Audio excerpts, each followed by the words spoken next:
មានហេតុការណ៍គ្រោះថ្នាក់ចរាចរណ៍ដ៏រន្ធត់មួយទៀតហើយដោយរថយន្តកូរ៉េចំណុះ5តោនមួយគ្រឿងបានបើកក្នុងលបឿនលឿនបោះពួយនៅចំណុចទីតាំងផ្លូវកោងឆ្ពោះទៅផ្លូវវែងស្រេងក៏បណ្ដាលឲ្យជ្រុលចង្កូតឡើងទៅបុកនៅស្លាកប៉ាណូក៏ដូចជាស្លាកយីហោរបស់ក្រុមហ៊ុនសូគីមិចប្រិមិត្តបាទគឺបុកម៉ាំងបាទគឺរៀបដល់ដីតែម្ដងប្រិមិត្តបាទតម្លៃសាំងដែលបានដាក់នៅទីតាំងនេះគឺបានរៀបដល់លើដីផ្ទាល់តែម្ដងរឿងកុំព្យូទ័រចូល200ដឹង100ជើងហ្នឹងយើងខ្ញុំដែរស្មាខ្ទុះគ្រាប់បាយតាលើបាយកង់នេះលេងមុខលឺមិនតែបងលឺគ្រាប់បាយហ្មងដល់ឌៀងហ្មងបាទយើងមកចេញមកដល់ឃើញយ៉ាងម៉េចដែរបងឃើញឡើងរួចថាអត់រួចទេយ៉ាក់បើហ្នឹងយើងមកមើលទៅជួយគិញតកង់អីចេញមកទៅបាទយើងតាក់ទងឡានពេទ្យបានឡានពេទ្យមកយកចំណែកឯអ្នកបើករថយន្តគឺបានគៀបជាប់នៅក្នុងកាប៊ីនរថយន្តផ្ទាល់តែម្ដងមុននេះគឺបានបងប្អូនប្រជាពលរដ្ឋយើងលោកធ្វើការជួយសង្គ្រោះធ្វើការទាញដើម្បីចេញមកខាងក្រៅបាទឥឡូវនេះត្រូវបានរថយន្តសមួយរបស់ខាងអន្តរាគម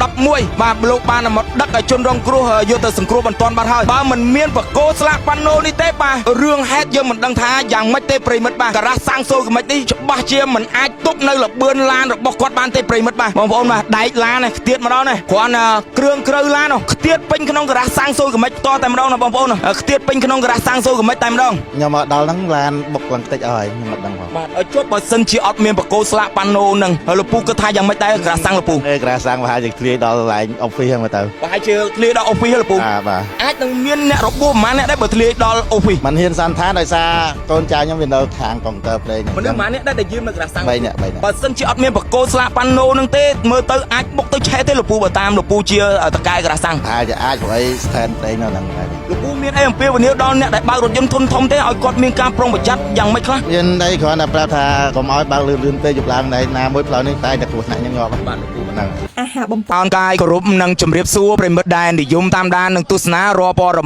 មានទាន់ហេតុការណ៍នៃអង្គភាពព័ត៌មានវិទ្យុនៅវេលាម៉ោង11យប់ដែលត្រូវនឹងថ្ងៃទី22ខែមេសាឆ្នាំ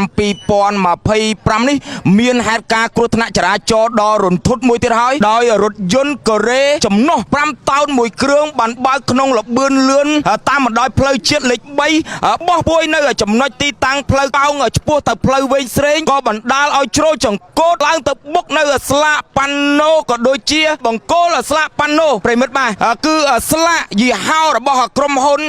សូគីមិចប្រិមិត្តបាទគឺបុកម៉ាំងបាទគឺរៀបដល់ដីតែម្ដងប្រិមិត្តបាទតម្លៃសាំងដែលបានដាក់នៅទីតាំងនេះគឺបានរៀបដល់លើដីផ្ទាល់តែម្ដងបងប្អូនឃើញហើយមួយរយៈនេះគឺមានភាពល្បីល្បាញមែនទែនពាក់ព័ន្ធជាមួយនឹងរឿងតម្លៃសាំងបាទដែលរឿងលុយដកកតុយហ្នឹងបាទឥឡូវនេះឡានកូរ៉េបាទប្រភេទរថយន្តធុនធំនេះបាទចំណុះ5តោនបានបោះពួយក្នុងលបឿនលឿនយើងមិនដឹងថាគាត់មកដល់ទីតាំងនេះបាទគាត់វាក់ជាមួយអីឬក៏គាត់កិច្ចជាមួយអីនោះទេទើបធ្វើឲ្យគាត់ជ្រោយចកូតឡើងទៅលើខឿនផ្លូវបុកជាមួយនឹងផ្លាកបាទប៉ាណូក្រុមហ៊ុនសូគីមិចហើយក៏ជ្រុលមកបុកនៅសំណាងឲ្យបងប្អូនបាទជ្រុលមកបុកជាមួយនឹងស្លាកប៉ាណូបាទបកគោស្លាកប៉ាណូម៉ាំងគៀបរថយន្តនៅទីតាំងកន្លែងកើតហេតុចំណែកឯអ្នកបើករថយន្តគឺបានគៀបជាប់នៅក្នុងកាប៊ីនរថយន្តផ្ទាល់តែម្ដងមុននេះគឺបានបងប្អូនប្រជាពលរដ្ឋយើងលោកធ្វើការជួយសង្គ្រោះធ្វើការទាញដើម្បីចេញមកខាងក្រៅបាទឥឡូវនេះត្រូវបានរថយន្តសមួយរបស់ខាងអន្តរាគម711បាទលោកបានមកដឹកឲ្យជនរងគ្រោះយកទៅសង្គ្រោះបន្ទាន់បាត់ហើយនេះសំណាងណាប្រិមិត្តបាទដូចខ្ញុំនិយាយចឹងបើមិនមានបកគោស្លាកប៉ាណូនេះទេបាទរឿងហេតុយើងមិនដឹងថាយ៉ាងម៉េចទេប្រិមិត្តបាទការ៉ាសាំងសូគីមិចនេះច្បាស់ជាមិនអាចទប់នៅលបឿនឡានរបស់គាត់បានទេប្រិមិត្តបាទមិនអាចទប់ជាមួយនឹងលបឿនឡានរបស់គាត់បានទេតាមលបងប៉ុណ្ណេះគឺមិនអាចទប់បានទេបងប្អូនបាទកុំអីម៉េះធ្លុះចូលដល់ក្នុងការ៉ាសាំងសូគីមិចបាត់ហើយមិនដឹងថាមានរឿងអីហេតុអីកើតឡើងនោះទេប្រិមិត្តបាទ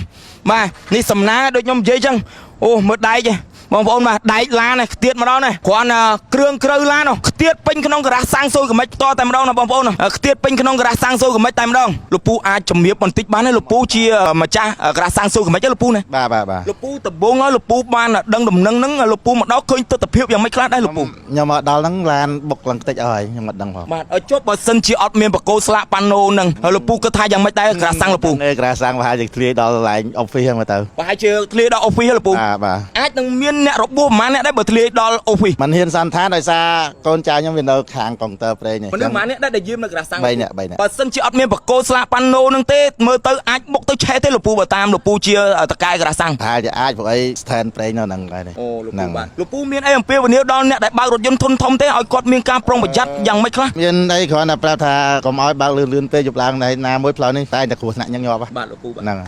លោកពូមកដល់ឃើញតកងឡានគាត់ជាប់នៅក្នុងកាប៊ីនឡានយ៉ាងម៉េចដែរលោកពូ ខ្ញុំមកដល់ឃើញគេកំពុងកោះយកតកងឡានហើយ គាត់យកតកងឡាន បាទ មើលទៅគាត់រងរបួសបាក់ជើងបាក់ដៃយ៉ាងណាខ្លះដែរលោកពូ ដូចជាអត់បានច្បាស់ព្រោះអីឃើញតែស្លាប់ហើយហ្នឹងយើងអត់ដឹងដែរ គៀបជាប់ក្នុងឡានហ្មង គៀបជាប់ក្នុងឡាន បាទអរគុណច្រើនលោកពូ បាទអរគុណបាទ បើតាមប្រភពព័ត៌មានពីបងប្អូនប្រជាពលរដ្ឋហ្នឹងថាបានឃើញរថយន្តធុនធំដែលជាប្រភេទរថយន្តកូរ៉េចំណុះប្រមាណ5តោនហ្នឹងបានបើកក្នុងលបឿនលឿនតាមបណ្ដោយផ្លូវជាតិលេខ3ហើយបត់ឆ្ពោះទៅផ្លូវវែងស្រេងខណៈពេលដែលមកដល់ទីតាំងគល់ស្ពានចោមចៅហ្នឹងជាចំណុចផ្លូវកោងបាទហើយរថយន្តប្រហែលជាគ្រប់គ្រងចកូតមិនបានក៏បានបាទបួងឡើងមកលើផ្លូវបុកស្លាកប៉ាណូក្រាស់សាំងសូក្មិចហើយក៏បន្តទៅបុកជាមួយនឹងបកគោស្លាកប៉ាណូបាទរបស់ក្រុមហ៊ុនស្រាបៀ Gensbert ប្រិមិត្តបាទដែលផ្សព្វផ្សាយនៅស្រាបៀ Gensbert ហ្នឹងបណ្ដាលឲ្យរថយន្តកូរ៉េហ្នឹងបាទគឺគៀបជាប់ជាមួយនឹងបកគោស្លាកប៉ាណូបាទផ្ទាល់តែម្ដងហើយចំណែកឯអ្នកបើករថយន្តវិញគឺជាប់បាទគឺគៀបជាប់នៅក្នុងកាប៊ីនរថយន្តត្រូវបានបងប្អូនប្រជាពលរដ្ឋយើងបានធ្វើការជួយសង្គ្រោះតាន់ពេលវេលាផងដែរប្រិមិត្តបាទឥឡូវនេះខាង7 11លោកបានធ្វើការដឹកទៅហើយបងប្អូនឃើញណាបាទគឺប្រេងម៉ាស៊ីនបាទកពុបហៀពេញនឹងតែម្ដងចំណែកឯរថយន្តបាទមកកំណាត់ក្បាលខាងមុខនឹងគឺម៉ត់ហ្មងប្រិមិត្តបាទគឺខ្ទេចម៉ត់ដោយអាចភេអញ្ចឹងបងប្អូនបាទចំណែកឯអ្នកបើកឡានសំណាងណាបងប្អូនបាទចំណែកឯអ្នកបើករថយន្តវិញគឺសំណាងហើយដែលនៅរស់រៀនមានជីវិតបាទតាមស្ថានភាពរថយន្តប៉ុណ្នេះសឹងតែមិនជឿថាគាត់នៅរស់រៀនមានជីវិតទេបងប្អូនបាទគឺឡានម៉ត់តែម្ដងបាទហើយសំណាងឲ្យឡាននេះគឺជិះម្នាក់ឯងបាទបើសិនជាមានព្រូឡានវិញប្រហែលជាព្រូឡានมันមានជីវិតទេបងប្អូនបាទมันមានជីវិតទេបាទដូចខ្ញុំនិយាយអញ្ចឹងបើសិនជាមានអ្នករួមដំណើរឬក៏មានព្រូរថយន្តច្បាស់ជាมันមានជីវិតទេហើយអ្នកបើករថយន្តបាទគាត់សំណាងមួយក្នុងចំណោម 1000 សំណាងបងប្អូនបាទបងប្រុសបងអាចជំរាបបន្តិចបានទេបងបានឃើញហេតុការណ៍ហ្នឹងរថយន្តហ្នឹងគាត់បើកមកយ៉ាងម៉េចហើយលឿនយ៉ាងម៉េចដែរបង លឿនដល់កុងទ័រចូល200ឲ្យដឹង100ជើងហ្នឹងអញ្ចឹងខ្ញុំនៅដែរឆ្មាខ្ទុះគ្រាប់បែកតាលោកបែកកង់ទេលេងមុខលឿនយ៉ាងម៉េចដែរបងលឿនគ្រាប់បែកហ្មងតែគាត់ដៀងហ្មងបាទអញ្ចឹងខ្ញុំមកចេញមកដល់ឃើញយ៉ាងម៉េចដែរបងឃើញឡើងរួចថាអត់រួចទេអ្នកបើកហ្នឹងបើអញ្ចឹងខ្ញុំមកមើលទៅជួយទាញតកង់អីចេញមកទៅបាទអញ្ចឹងតាក់តងឡានពេទ្យបានឡានពេទ្យមកយក តកង់ជាប់នៅខាងណាដែរបង ខាងឆ្វេងបងឆ្វេងបើហ្វាន់ជាឡានហ្នឹងគ្រូណាអាងឆ្វេងវិញដឹងស្លាប់ហើយតកង់ហ្នឹងតែមកចំពាក់កណ្ដាលតើមានព្រូវិញហើយខាងស្លាប់ក៏ងាប់ដែរបាទចំតើមានព្រូគាត់មានតែឯងបាទតែបើអញ្ចឹងខ្ញុំនៅ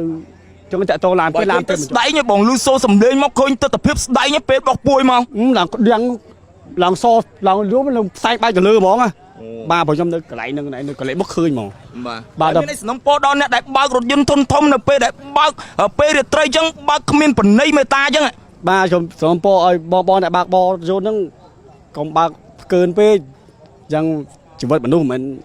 ដោយលក់តាមផ្សារបន្លែតាមអីទេអញ្ចឹងបាទបងកាប់គាត់បុកបកគោស្លាកប៉ាណូនេះមានបកគោស្លាកប៉ាណូបើអត់មានស្លាកប៉ាណូវិញតែបុករ៉ាសាំងហ្នឹងប្រហែលជាមានហេតុការណ៍អីធំជាងនឹងទៀតបាទប្រហែលហើយនោះអ្នកមានតែសម្រាប់នៅក្រុមនេះបើហ្វឹកអត់មានតែនឹងវិញទៅទាំងអស់ហ្នឹងបាទទៅស្ដាប់ទាំងមានបញ្ហាពេញហ្នឹង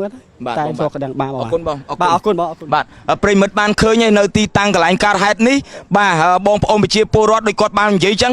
កុងទ័រឡានកូរ៉េនេះមិនដឹងថាបើកក្នុងលបឿនលឿនកម្រិតណាទេមានតែ100ឡើងហើយបងប្អូនបានស្ថានភាពក្បាលឡាន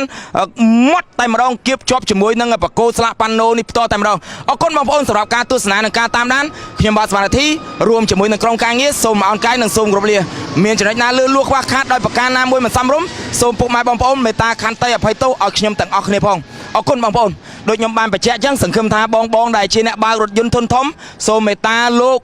ជួយបើកបាទគោរពអាយុជីវិតអ្នកដទៃដែលគាត់ធ្វើដំណើររួមផ្លូវជាមួយនឹងយើងផងអរគុណបងប្អូនមានចំណុចណាខុសឆ្គងសូមមេត្តាខន្តីអភ័យទោសឲ្យខ្ញុំទាំងអស់គ្នាផងអរគុណ